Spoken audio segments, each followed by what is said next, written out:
welcome back, potentially for the last time, to the Variant Cast. I'm here, as always, with the only man that remembers a single scene from She-Hulk.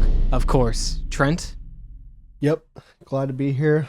Shout out to my boy Pug from She-Hulk. And yeah, ready to film this last ever episode of Vericast. Yeah, there was someone named Pug in She-Hulk. Who knew? Anyways,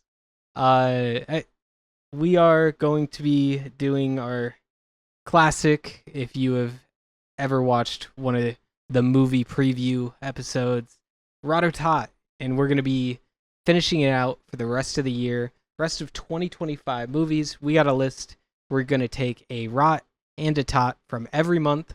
We're not going to be watching the trailers this time. We're going to be simply telling you about the movie, trying to get through this in a timely manner, but most importantly, hopefully learn some stuff about movies coming out.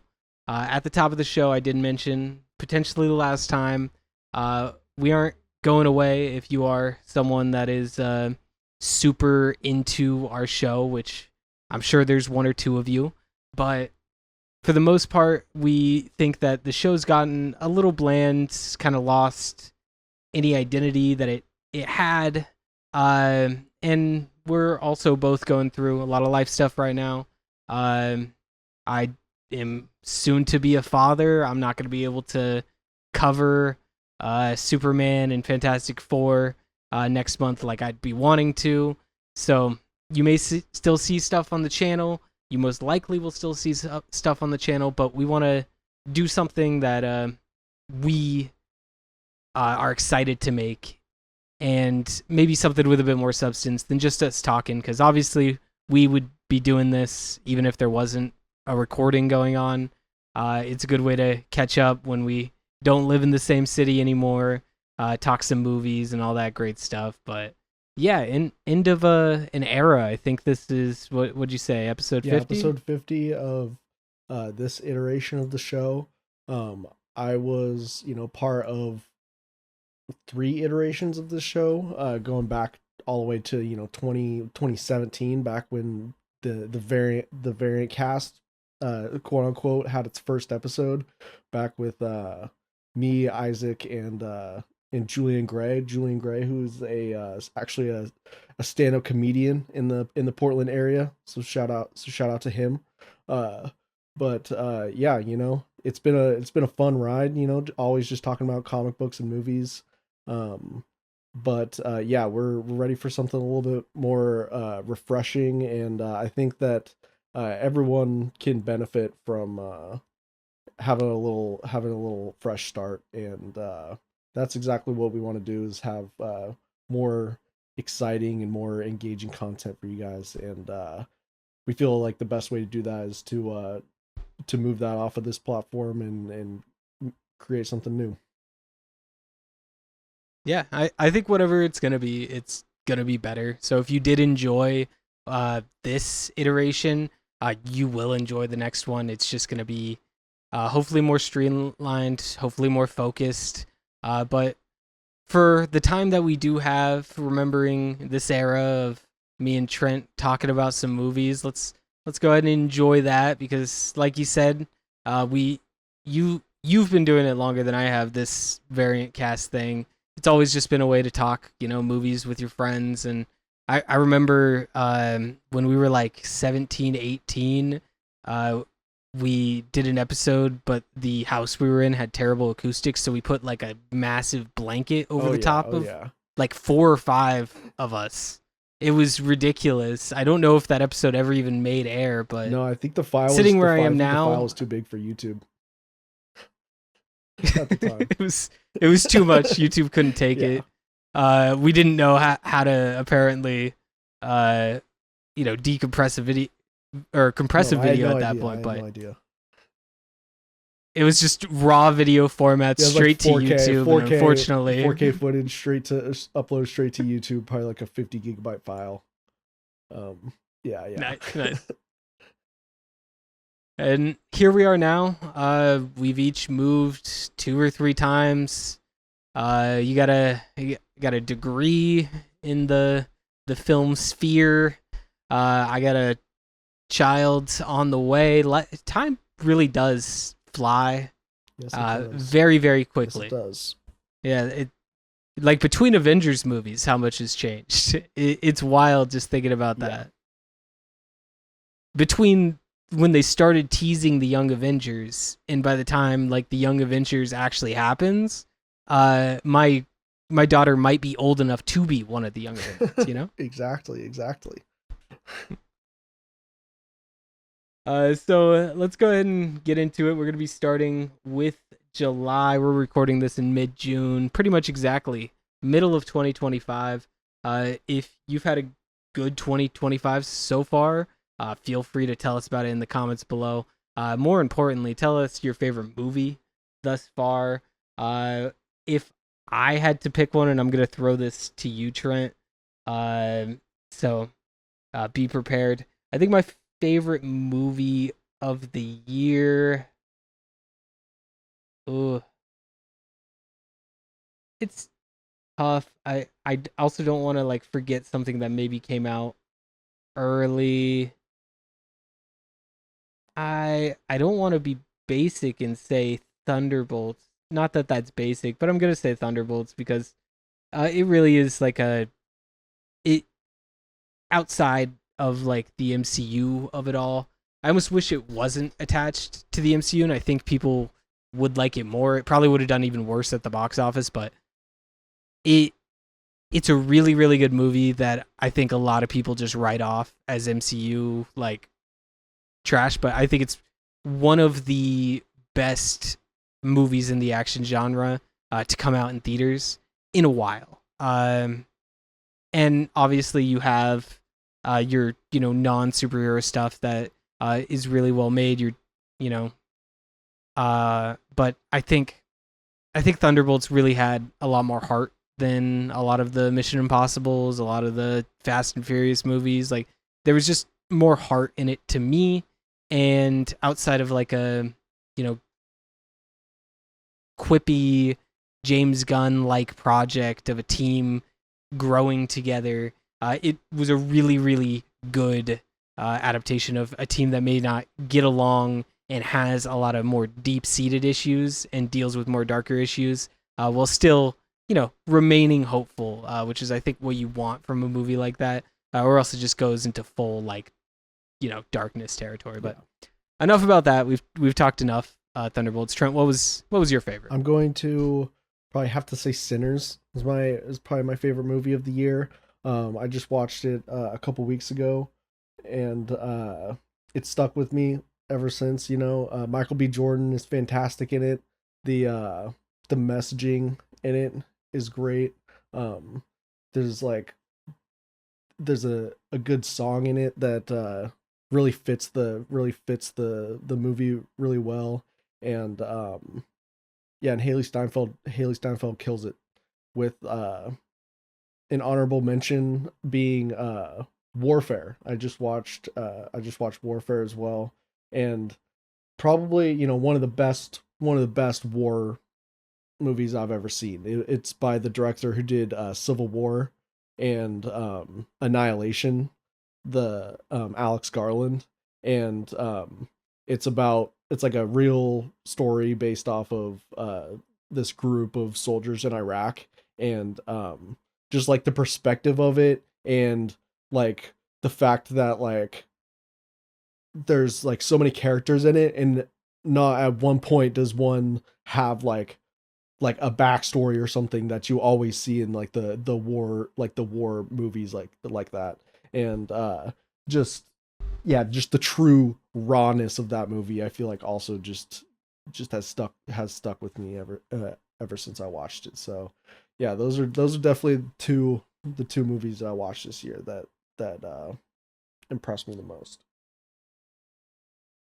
Well, I'll definitely be watching Sinners. I'll probably give Warfare a shot too. I really did enjoy Civil War. I think it was kind of disappointing that there wasn't a bit more war in Civil War, but I think that was more of a failure on the marketing, and not necessarily a failure on the marketing because that movie made a ton of money for its budget.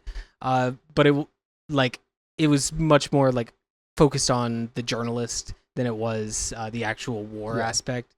So but like the stuff that we did get of the war was really well done. So I'd definitely like to see what Alex Garland did with that. So I will be watching Sinners, by the way. I've been a busy guy. Honestly, Thunderbolts being my favorite so far probably is just due to the fact I haven't seen a lot of movies this year. Been busy.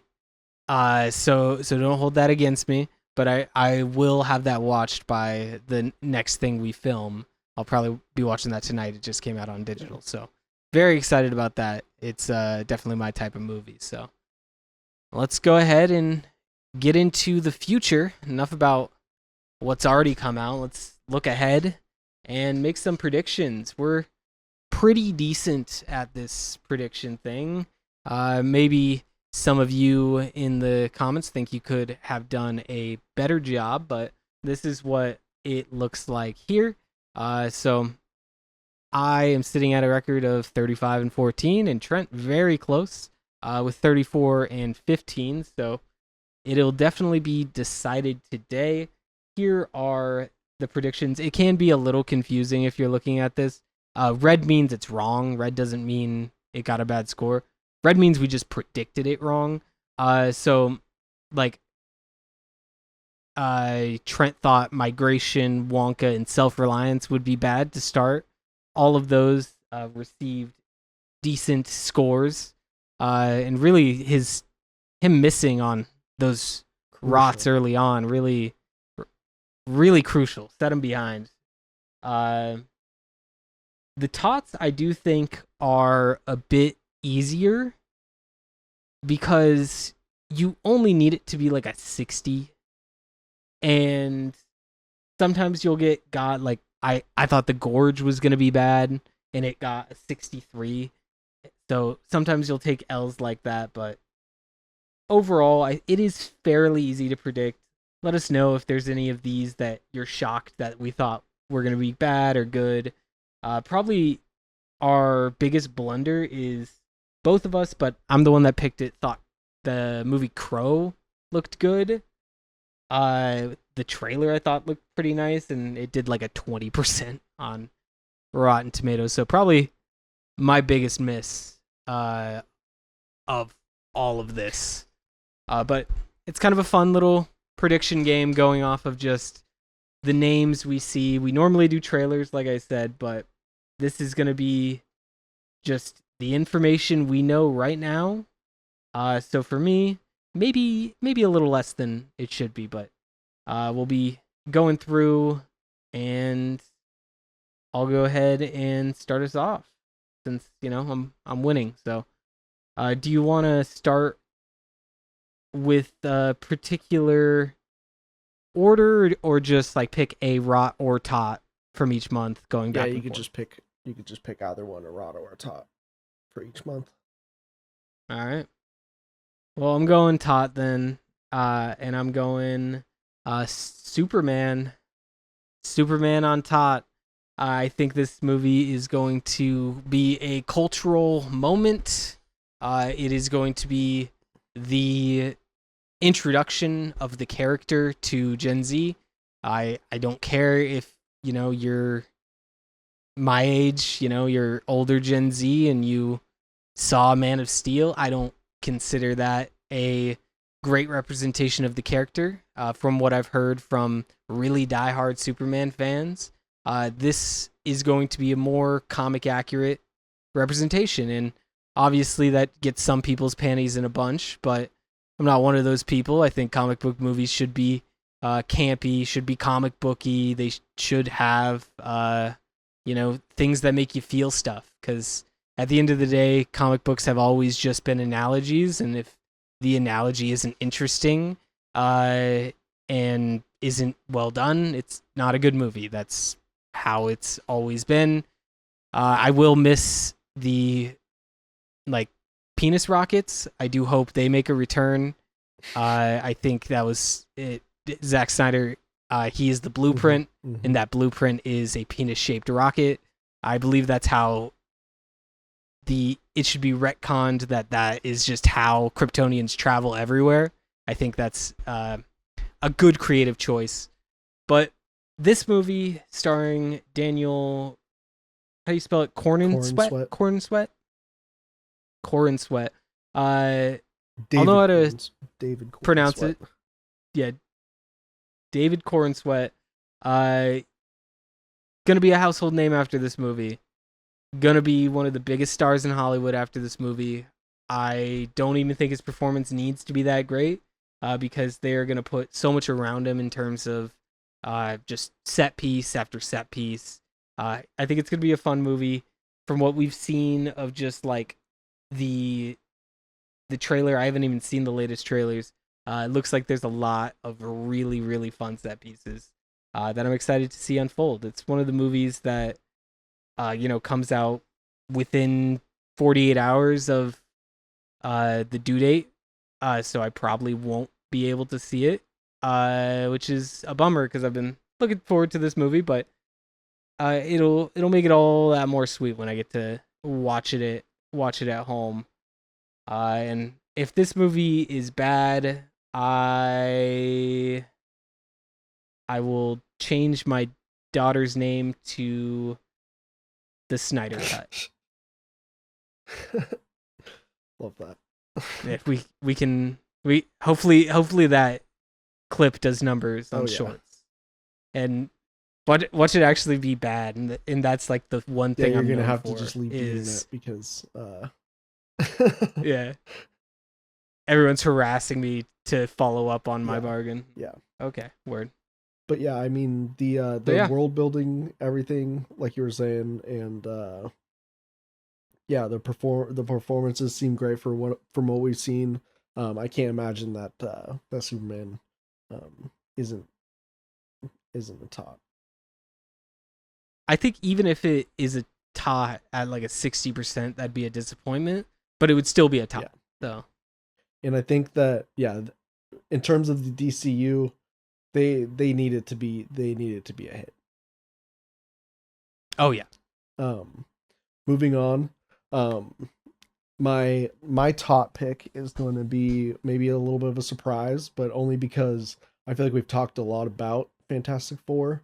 So I'm going to pick Jurassic World Rebirth. So I think in the very early days of this show, I was saying how the Jurassic Park franchise was dead with Jurassic World Dominion, and they just like completely killed the franchise and wasn't sure how they were going to bring it back. And the way that they bring it back is by having Gareth Edwards be a director. I mean, Gareth Edwards, he famously did Rogue One. We talked about it on like a Stores episode where he would essentially go out and just like film just beautiful shots of like landscapes or beautiful shots of this and be like, this is going to be in the movie. Like, I don't know where in the movie, but it's going to look good. And I feel like that works so well for Jurassic World. If what I'm imagining is going to come into fruition at all, Gareth Edwards is the perfect pick for a Jurassic World movie, because like you don't need a fantastic story, or you don't need a lot of like character building or anything. Like, people just show up to see dinosaurs and show up to see the cool CGI effects and see, go back to Jurassic Park. And that feels like exactly what they're doing with this one. And I feel like after the kind of blunder of Jurassic World Dominion, fans kind of shredded that one apart. I think that this is going to be like a refreshing tale in the Jurassic World franchise, and I hope that it's a top, because Scarlett Johansson, Gareth Edwards, Jurassic Park, Jonathan Bailey, Mahershala Ali. How can it be bad? I mean, it can be bad a lot of ways. How can it be a disappointment is, I think, the real question to be asked. Really, the only way it could be a disappointment if the effects are bad, and we know the effects aren't going to be bad. People go to see Jurassic Park Jurassic Park for for like one reason, and that's dinosaurs. Like we just want dinosaurs, and I'm with that. Uh, as long as there are cool dinosaurs doing cool things, and a coherent-ish plot, it's gonna Yeah. do fine. It may be impacted by just some of the other stuff coming out this month, but I think it comes out before all that, so I think it's gonna do just fine. It's gonna be kind of the kickoff to summer blockbusters, and I think we'll probably from I think as long as they settle into their niche, I think it'll be looked back as kind of a reset, jumping off point to that franchise again. I could definitely see it doing well. I think in terms of like the movies I'm looking at, I think that might have been a rot candidate, just because there's not a ton of rots on this board here. Obviously, if you have a deep pull that you're gonna pull out, that's one thing. But from what I'm looking at, it's tough. Yeah, there's not a whole lot of rots on here. I but don't think. yeah, I think that they saved the good movies for the summer, and we're definitely seeing that, at least in terms of hype. But I think my rot is fairly easy. It's the only one left on like my board of movies that are going to get theatrical releases that I think is not going to be good, and that's going to be The Home. Now this could be a fine movie, but it's directed by James DeMonico. He's the guy that did The Purge, which when I say he did The Purge, that sounds kind of cool, but he also did The Purge Anarchy in The Purge election year. So it's like, okay. And it's also like starring Pete Davidson. So yeah. It does have Bruce Altman, who I do think is decent, but like I just, out of the movies, this seemed like a no-brainer for this to be my rot for July. Nothing against him. I just think it looks like a fairly generic horror movie. And it has Pete Davidson as the biggest draw. And I don't love comedic actors as the, main person in a horror film. But hey, I think it's an interesting concept, being like, taking care of old people are creepy, but there's only so much you could do with old people creepy. I'm sure this movie has its own twist on it, but I think out of the options, fairly good. Yeah, that was gonna be my pick. Pete Davidson and director of The Purge, definitely a recipe to be a rot. So I would love to pick Smurfs, but my track record of picking animated movies for rots is not going well, I feel. That's why I stayed away from it. Animated movies are different. So I think I'm gonna go with I Know What You Did Last Summer, the reboot, because that's really the only other option I got.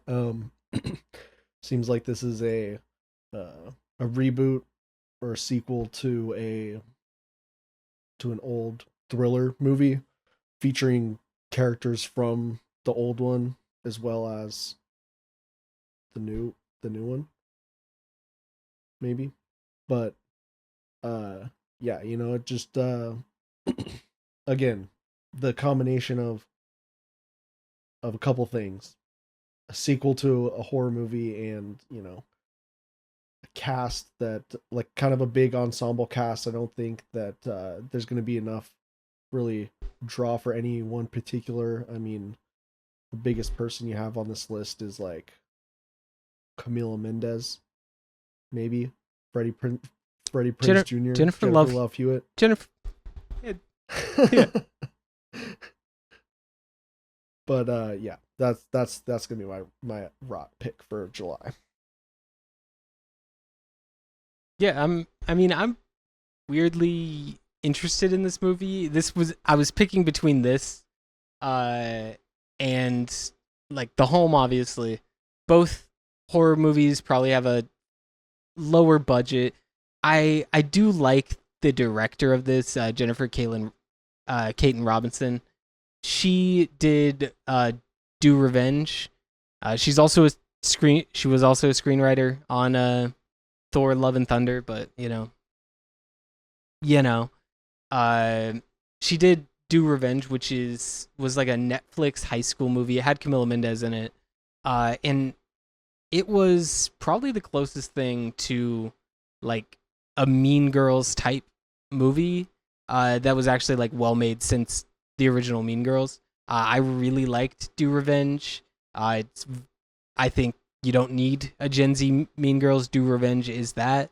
I like Camila Mendez a lot. I think she's by far the most talented actor slash actress to come out of Riverdale. And I guess Cole Sprouse. I'd still give it to Mendez over Sprouse, but I'm excited to see what she does here. I could see this movie being bad, but I'm hoping it's not. I don't know if this is a theatrical or a Netflix movie. I'm guessing it's theatrical though. I think these are all theatrical movies. Yeah. This list probably doesn't have streaming movies, yeah, actually.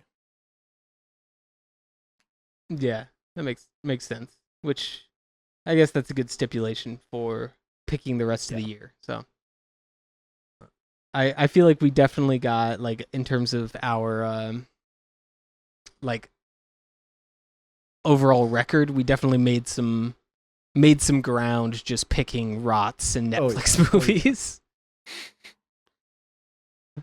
All right. So I think it's only fair, since I got first pick in July, you get first pick in August. All right. Well, I will take a rot first, and I will go with the Naked Gun reboot. I'll go with another reboot.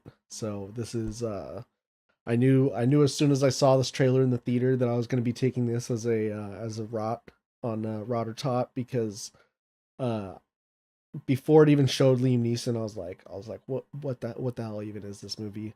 And Liam Neeson, I don't really think people are gonna. I really don't think he's that much of a draw for people. I guess you got Paul Walter Hauser, Cody Rhodes is in it, Seth MacFarlane, Pamela Anderson. So there's a few names in here that might get some people to come show up, but Naked Gun, I know that it's like a very popular thing from the 50s or the 60s, I think, but I just don't see this getting good reviews. Yeah, this is something like Naked Gun. I've definitely seen this cover, this imagery before. I assume it's like a comedic kind of James Bond character that was probably like parroting James Bond back then. I'm happy to see the boy Cody Rhodes, getting some acting work. I love a good WWE to acting pipeline, but this would have been mine as well. I just can't imagine this being a soulful, like the cover says "Buckle Up YouTube." I don't know if that's part of the plot or that was just for the trailer or something, maybe. But at least on this banner, it's saying "Buckle Up YouTube." So look out for that. I'm gonna go ahead and take a tot, because I actually think there's less tots in this, and I'm gonna take what I think is the safest tot. That being The Bad Guys 2. So it is a sequel to The Bad Guys, which was very well received as a family comedy slash furry bait, with Sam Rockwell and Craig Robinson, Aquafina, Anthony Ramos. Really solid voice cast there. People have mixed opinions about some of them, but hey, it did a lot better than I'm sure a lot of people expected. It's a Universal project, and I'm sure they have a lot of stake in this. I'm not sure if it'll do well financially, but I think it's gonna be a good film. And like we said it a little earlier, it does seem like animated films there's like an animated film bump where you have to make a really really bad animated film for it to be below 60%. So maybe that's something, if we ever bring this game back, that would maybe figure out some rules for, because it does feel like they're maybe unfairly bumped up. But yeah, I'm gonna go ahead and take it for the tot and hopefully give myself the win by just not missing a single one. Yeah, I think that's a safe bet. My next pick is also going to be a tot. There's a lot of sequels in the month of August. One that I think is going to be good is Nobody 2. So Nobody 2 is the Bob Odenkirk action movie from a few years ago. It's kind of like a John Wick style kind of action movie. And the first one was really fun. Had I said Bob Odenkirk and Christopher Lloyd in it, and didn't really imagine there being a sequel, which makes me kind of think that maybe they have something in this one that that is going to make it worthwhile. So just call it a feeling, call it a hunch, but yeah, that's why I'm picking this one as a top. Makes sense. I think for the last rot, just to kind of give people a peek into what I could go with. Really, the one that's calling is Freakier Friday, but like, what do people expect from Freakier Friday that they would disappoint? Like, it would just be the same. Surely it would just be the same movie. But it wouldn't that be good enough for a 60? Yeah, but critics might say, I don't know, maybe not. Like, unneeded. Yeah, there's not really anything else that I look at and actively kind of upsets me. So we'll go with Freakier Friday as my rot for August. It's not a reboot, it's a sequel, right? Yeah. Sequel. Both of them are coming back, and I think it's directed Lindsay Lohan's daughter or something. I mean, that's something. Yeah, I mean, maybe I just kind of looking into the director Nisha Ganatra. I've never seen a single thing that she's made. She did The High Note, Late Night, The Hunters, Cake. She did Cake. So who knows? This might be her big break, but I guess for the sake of our imaginary points, I hope it sucks. And then to September, as the weather starts to get a bit colder, maybe. I don't know, it kind of stays hot through September, but maybe gets a bit colder, maybe leaves start to change towards the end. Football season is back. And movies start to slow down. So I'm gonna go ahead and take my tot at the top, just because I'm not seeing a lot there that really intrigues me. But I do see uh, a new Conjuring movie, The Conjuring Last Rites, coming out September 5th. And just to clarify, if any of these movies like get delayed or anything, uh, they still count. We'll just count them whenever they do come out. They shouldn't get delayed this late, but just adding that stipulation now. I you know it's it's a Conjuring movie. People generally like those. The Devil Made Me Do It wasn't great. Uh, but normally, if I believe that was the third in the franchise. When the third is bad and they have to come back for like a fourth, they generally address the issues in the third. So I'm banking on that. We're going The Conjuring Last Rites as a top. Yeah, I think that's probably what I would have chosen as well. Let's see what this movie is about.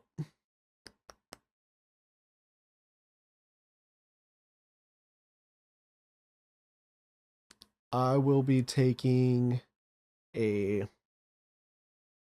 tot, and I'm gonna pick A Big Bold Beautiful Journey. This movie stars Margot Robbie and Colin Farrell.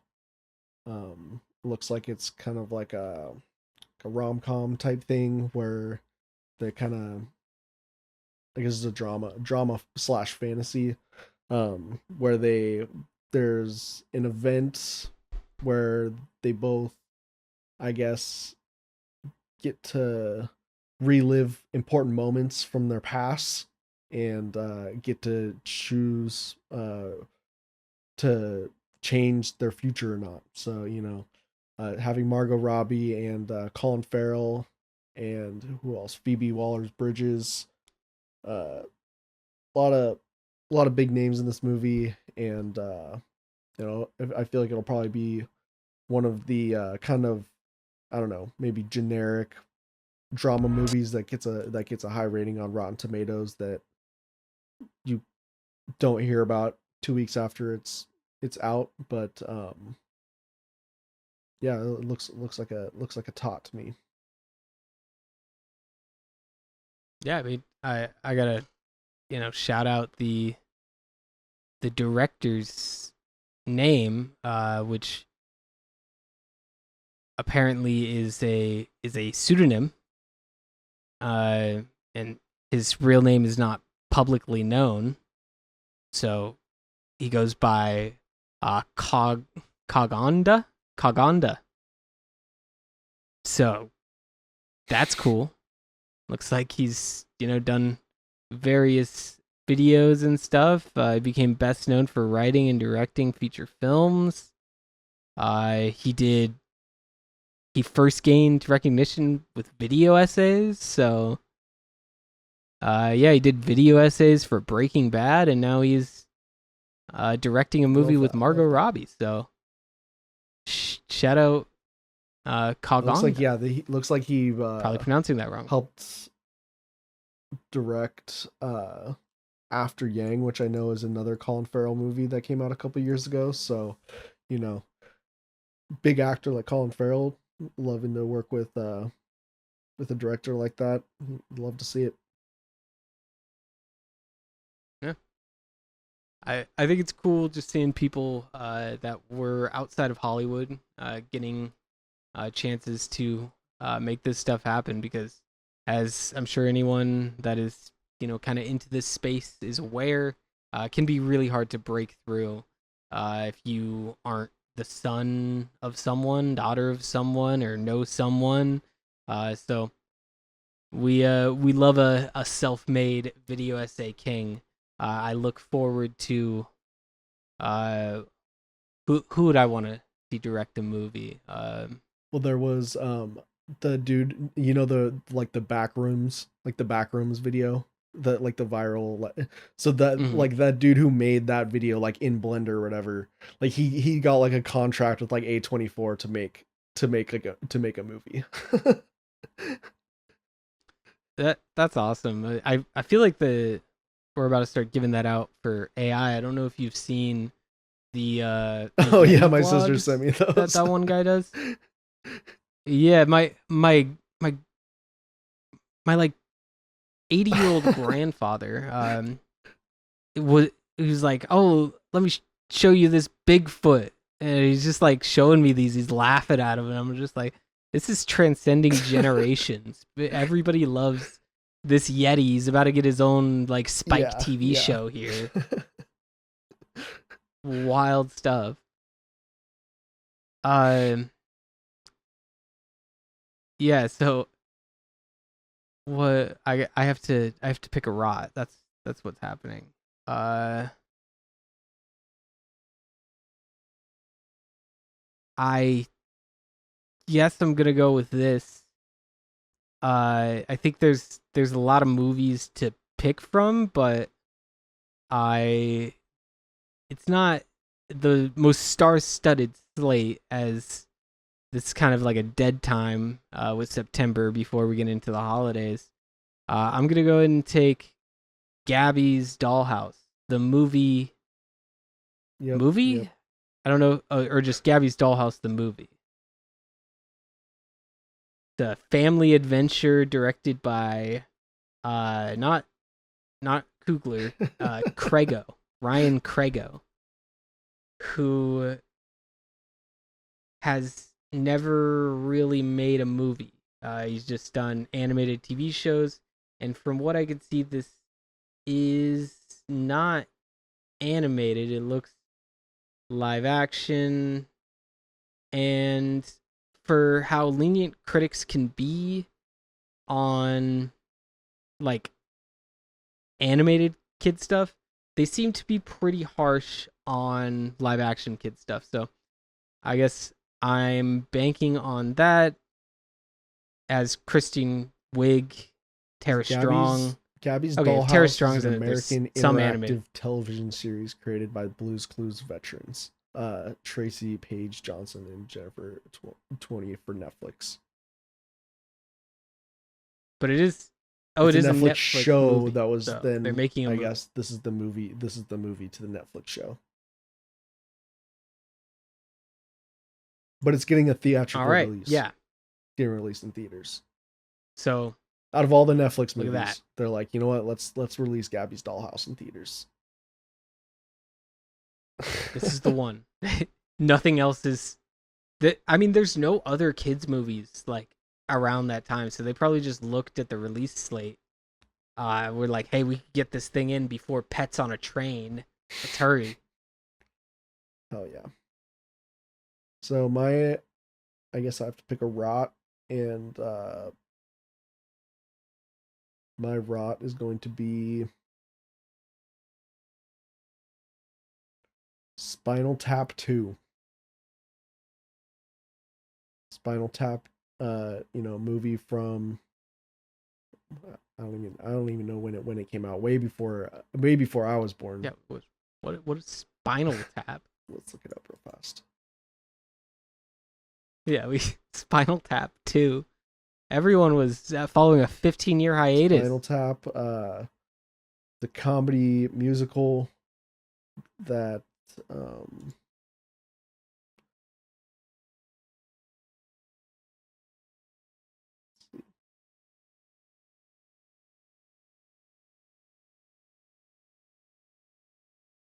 Spinal Tap are a fictional Oh man, all English these. heavy metal band created by American comedians, musicians of TV show. So I guess it's just like a fictional parody. That seems like It apparently has Elton John and Paul McCartney in it. Is that where the $22 million I guess budget so. went? Like, directed by Rob Reiner. So, I don't I think that's a pretty good, uh, pretty good rot because I don't think Rob Reiner has made a good movie in like 30 years. I could be wrong. I'm double checking. I mean, this is Spinal Tap as a 96 on Rotten Tomato. People, they love that. He has made a good movie since. He made a good movie in 2023, Albert Brooks Defending My Life.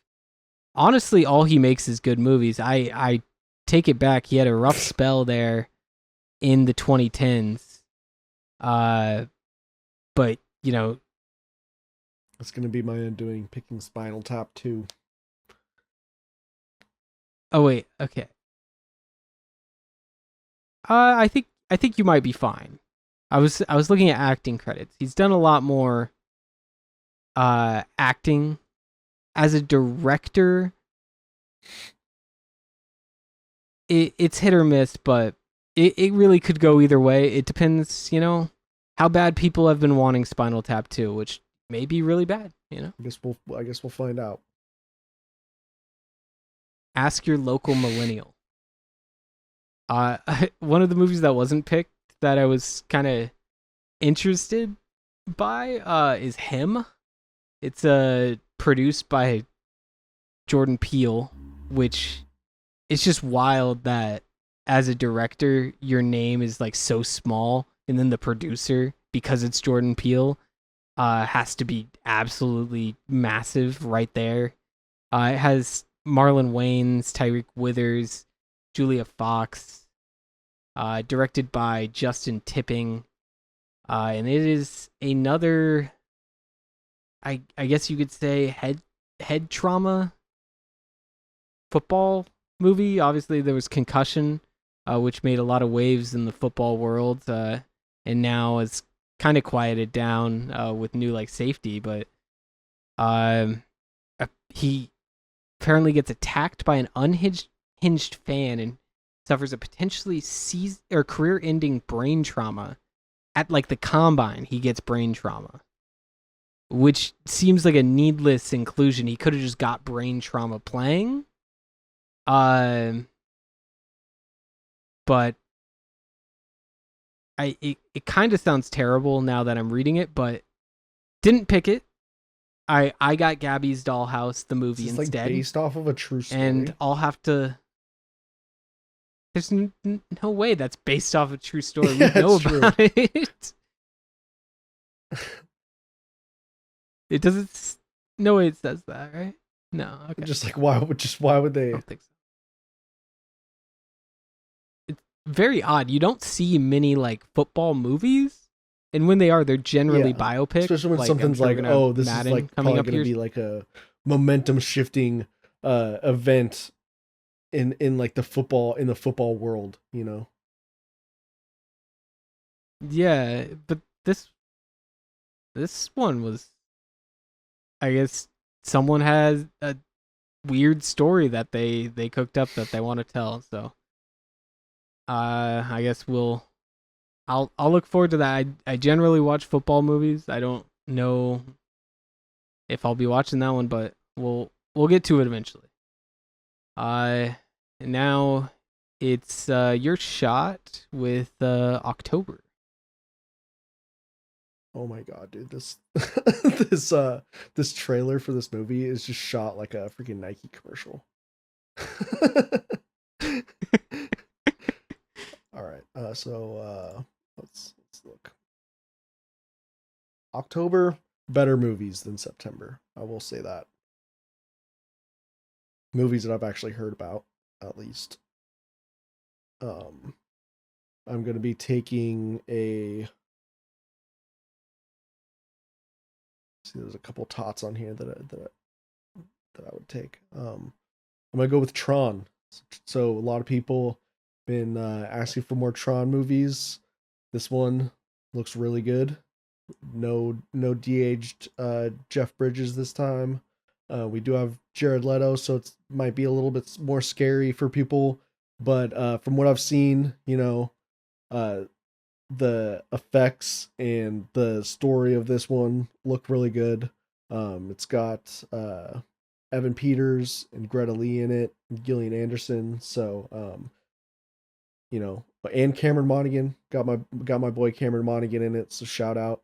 Um, yeah, I'm looking forward to seeing this one, and with the amount of marketing that they're probably going to put into this movie a couple months into or a couple months before it comes out, I could see this movie doing some numbers in October, and I think that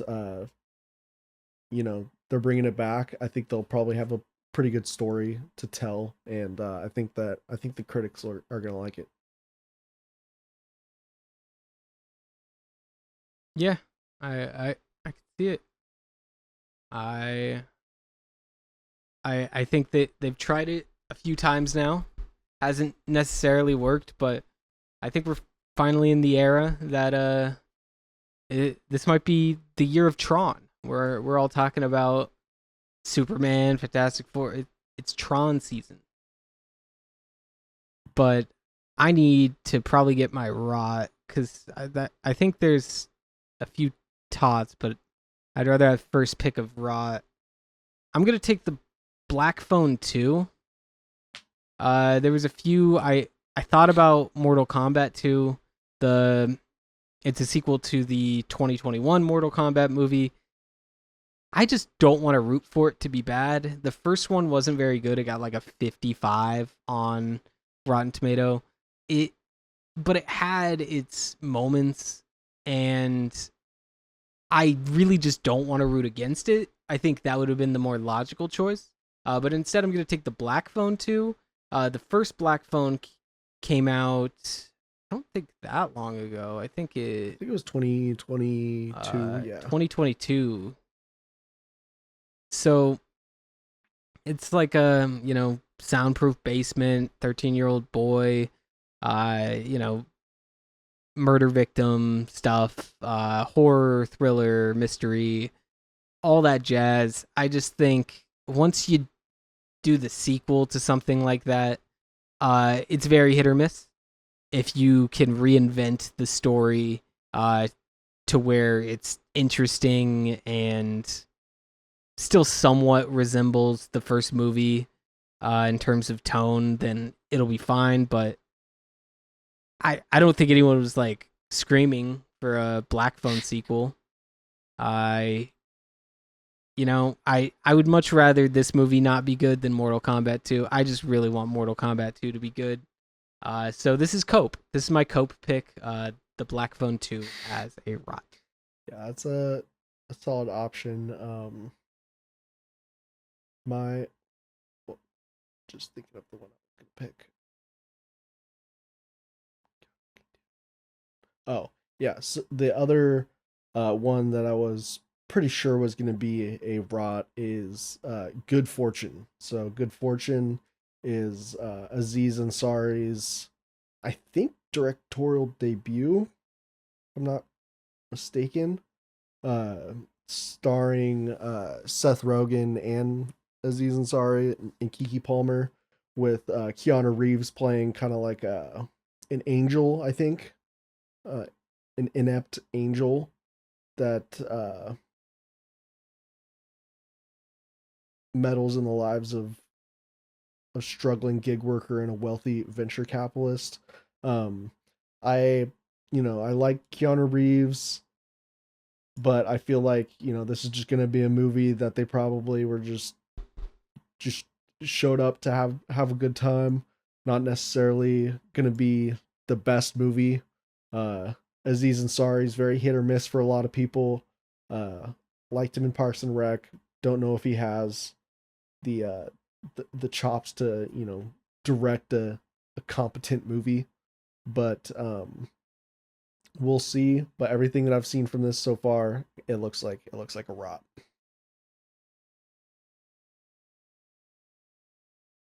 Yeah. Yeah, I think that's a fair one. I do generally, looking at the cast, you want to believe that there's enough talent there that it's going to be good, but sometimes when you just have that much talent, that's just to fill seats. Um, so yeah, I think out of the movies that were left, I think this one makes probably the most sense. I mean, hey, shout out, shout out Gabriel, shout out Gabe's. There's not much good Gabe representation. I feel like whenever there's like a Gabe in media, my head always goes to Smelly Gabe from the Percy Jackson franchise. I just feel like Gabe it gets shit on a lot. So if this could be some positive Gabriel representation, I think that would be good for the overall Gabe culture. But you know, I think they'll survive regardless. I am pretty happy that my tot is still here. But you know, if you are a listener of this show, it could also be described as the Jeremy Allen White fan club. So we got to go with Springsteen, Deliver Me from Nowhere. It's, biopic. I feel like that it's a very safe option. I don't think I've ever seen a big budget biopic do bad. What did the Bob Marley one do bad? No, I think I feel like big budget biopics always are just like a 70 high 70s low 80s. Like that's just where they reside. So we mix in the fact that Jeremy Allen White's going to absolutely act his Springsteen off. And I think it's going to be a good film. It's directed and written by Scott Cooper. Scott Cooper, he's directed quite a few movies at this point. Nothing really too groundbreaking. A lot of his stuff, from the critiques I'm seeing, is fairly samey, but very competent director. And I think that's exactly the type of guy you want for a biopic. They don't need to do anything over the top. They just need to execute the story well. I think he could do that. I think this is going to be a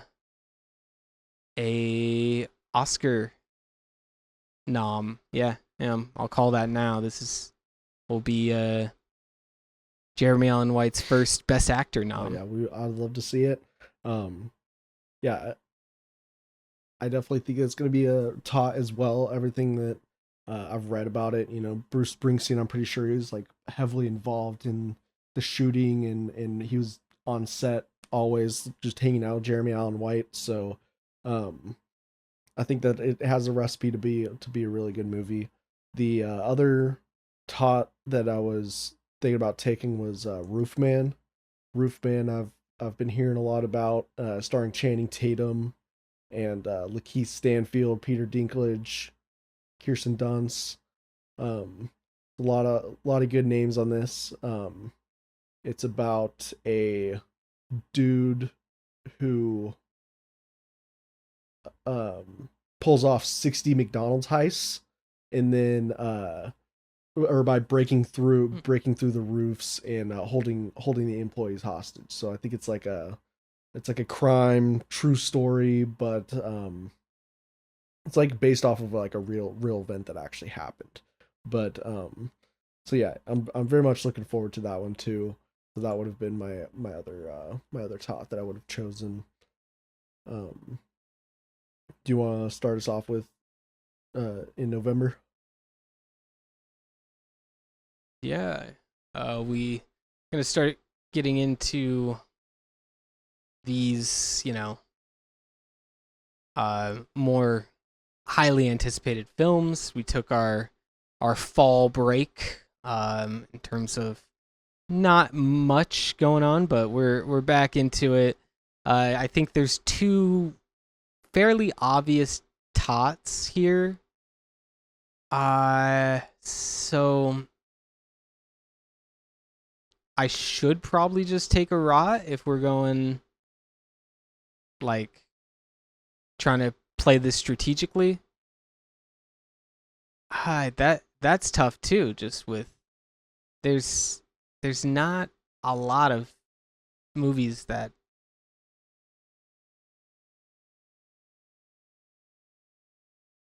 Mm. Like even the ones that I would initially like go to and be like, okay, this one's probably a rot.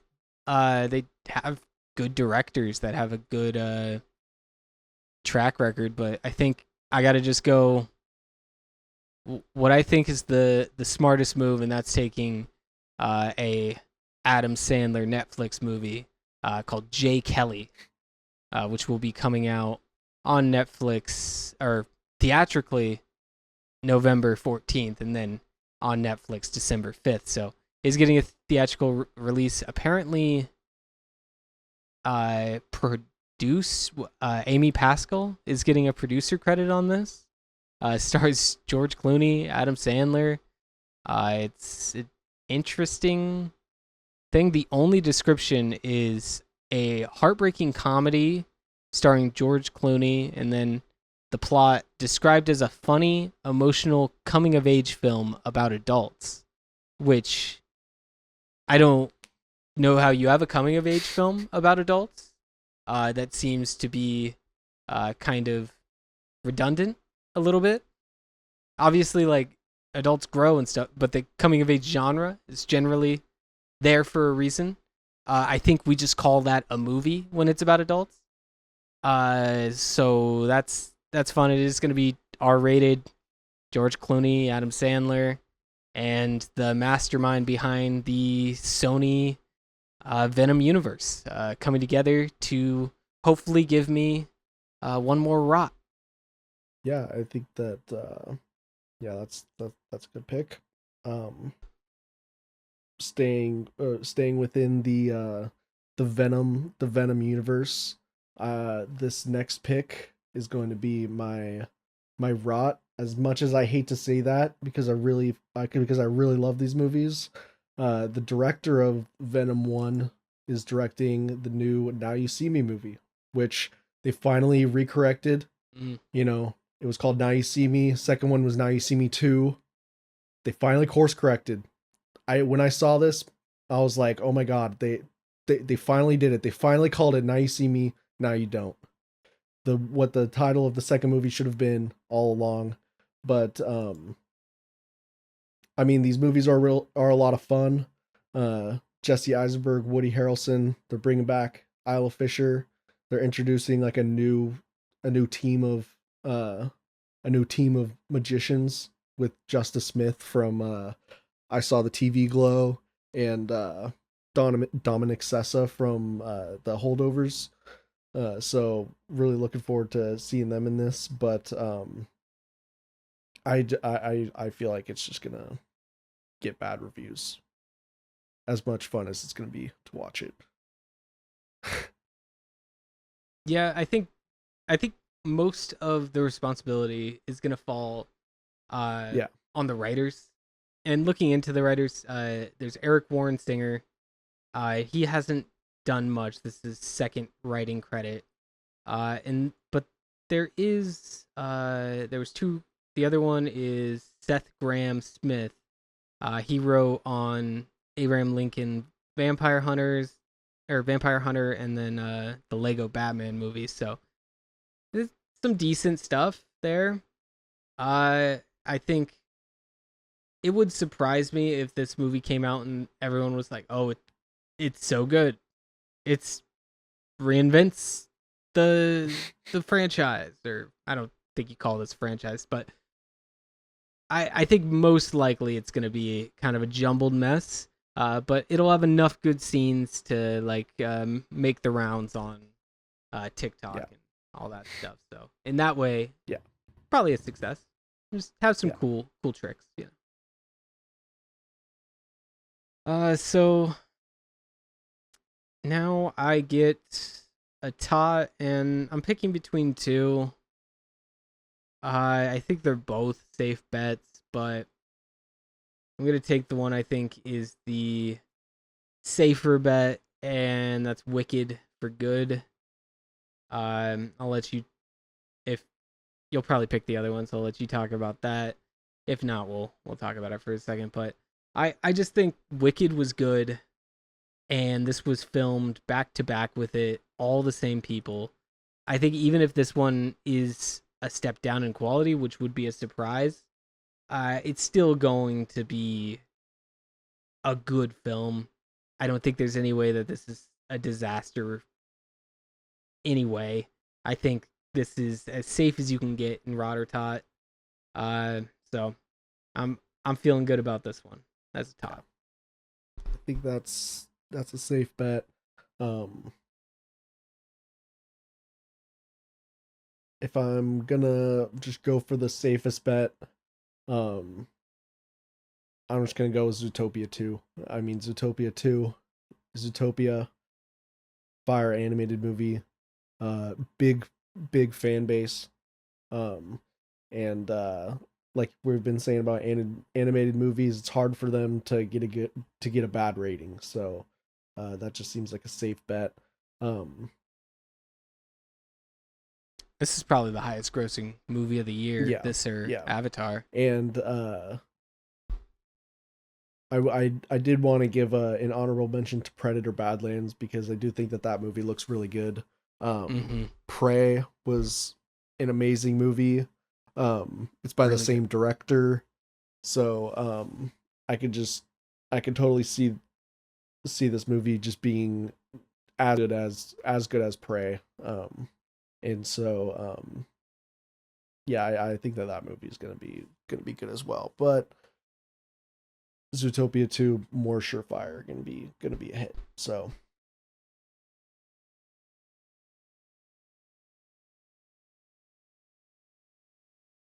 yeah. I clicked on that movie like looking at it to see if it would be a good one to pick as a rot, but then when I saw it was the same director as Prey, I quickly pivoted because I loved Prey. I generally don't like movies where there's not a lot of dialogue, but it was fantastic. It kept you engaged.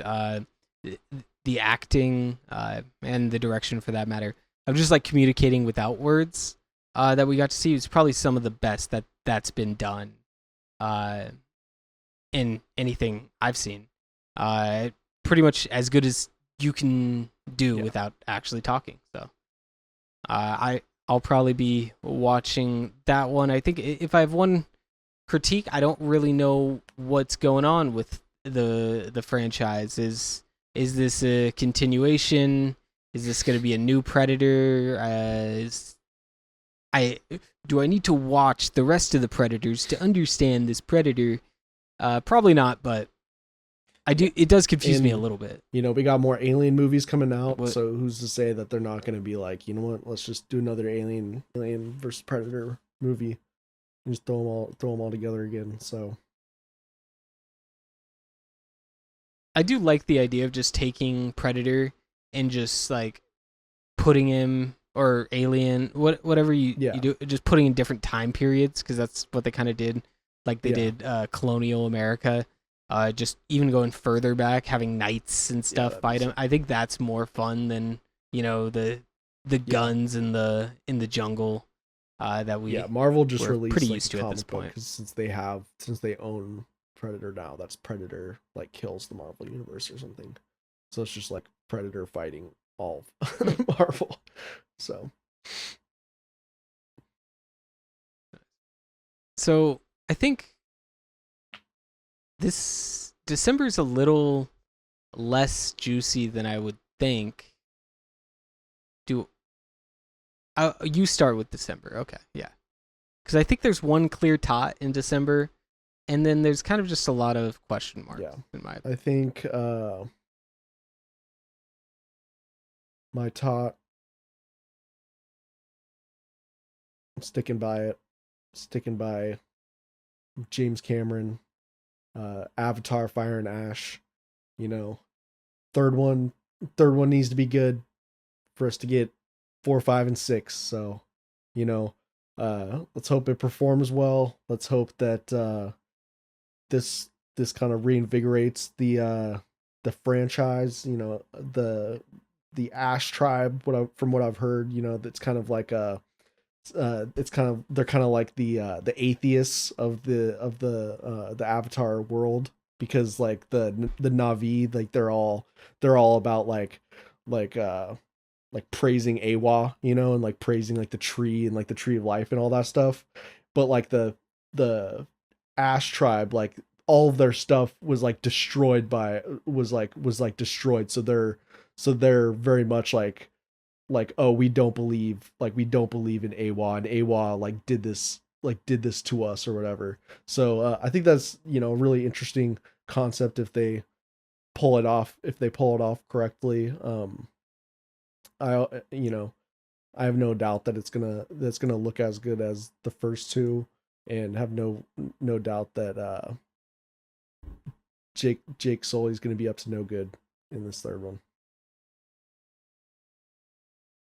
I mean, hey, just in that like little tidbit you shared, I didn't really know anything about this movie. Just knowing that little plot point makes me a lot more interested for the film. I don't think I've ever been drawn by any of the plot points in Avatar. They're very cookie cutter, and you're kind of going for the visuals. And the story's better than a lot of people give it credit for, but that definitely interests me. That's something that um, I think is realistic.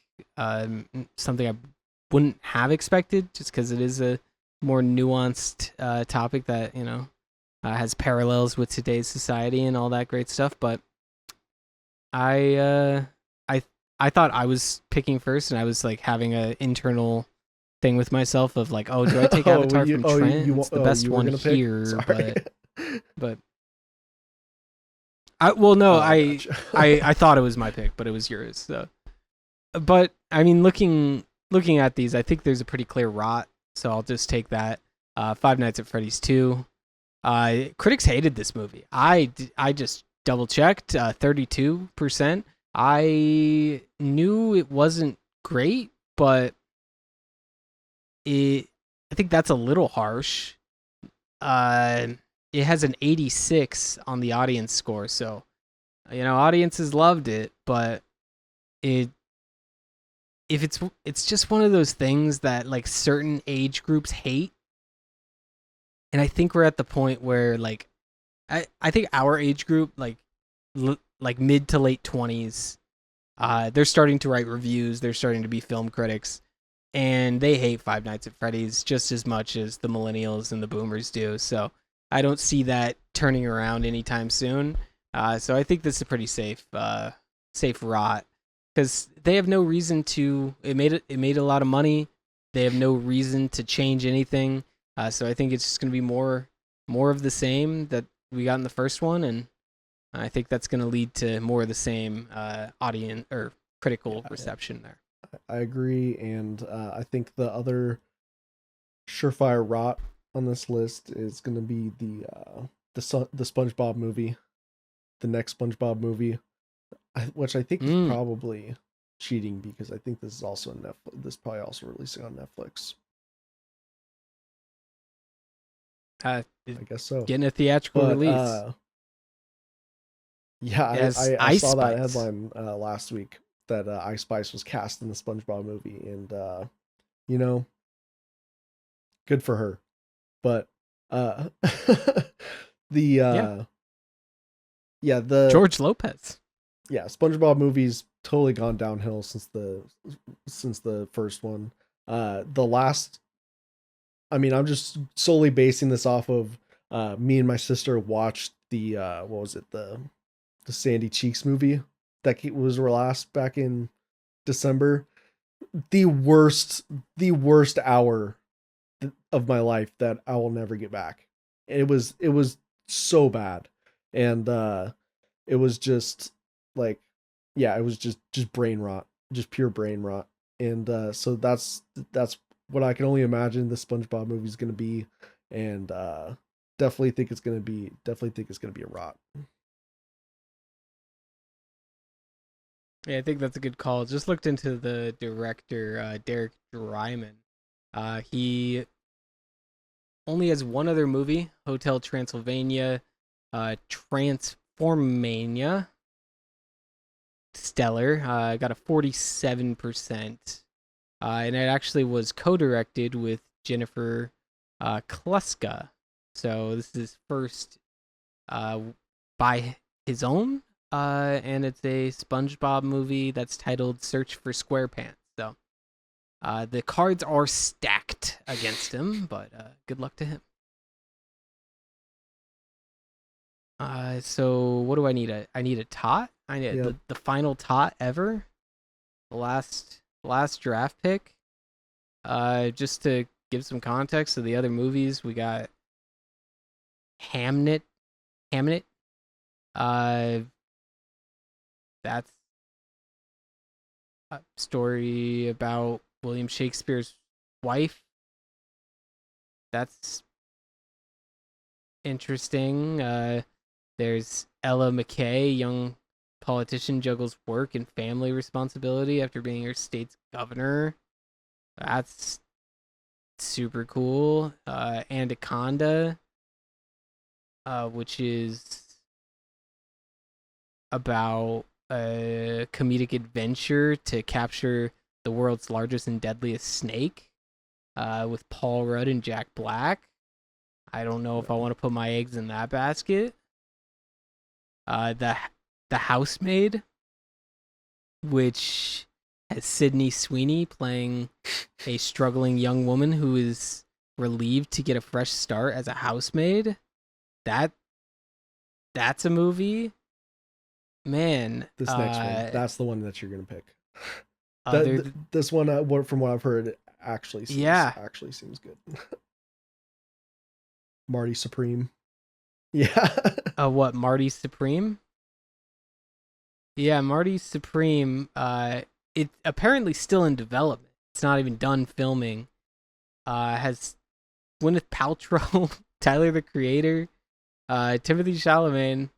What a strange list of people, but it's an A24 film directed by Josh Safdie, who did Uncut Gems and Good Time. Yeah, no, sign me up. They don't have the description on here. That sounds but, like I'm pretty sure.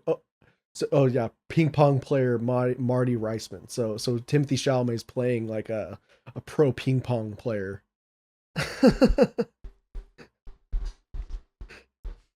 I'm with that. I obviously there wasn't a ton to pick from at the end, but if you keep looking, it doesn't even have like I said, it's not done being made. But it apparently is coming out on Christmas, so they got big hopes for this movie. If A24 is giving it their holiday slot, which makes sense if you got Timothy Chalamet and Tyler the Creator and Gwyneth Paltrow. should be a fun time. As that does it for Rotter Tot. We'll have to come back when we do our 2026 video, whatever form that's in. However, we're doing content at that point. We'll take a look at our predictions that we made at the beginning of the year and see how wrong we were, as it's hard to predict things. You don't know what's going to happen. So yeah, it's been a fun stack of episodes we've gone through and enjoyed every single one. If you have any ideas for us of where you would like us to take our content next, feel free to leave it in the comments below. And thank you for watching all of this rambling. If you did sit through this hour plus of drafting movies that are not even close to out yet, which I'm sure everybody else does in their free time. They just don't record it. So hope you enjoyed that. And you got anything else for us? Appreciate all of the views, all of the listens that everyone's given to us. I've had fun these past 50 episodes, and I hope everyone follows us to wherever we're going next. Because I'm sure we're not done recording and making content. So yeah, be on the lookout for that. And I hope you guys all have a good night, have a good rest of your day, have a good rest of your life if you never hear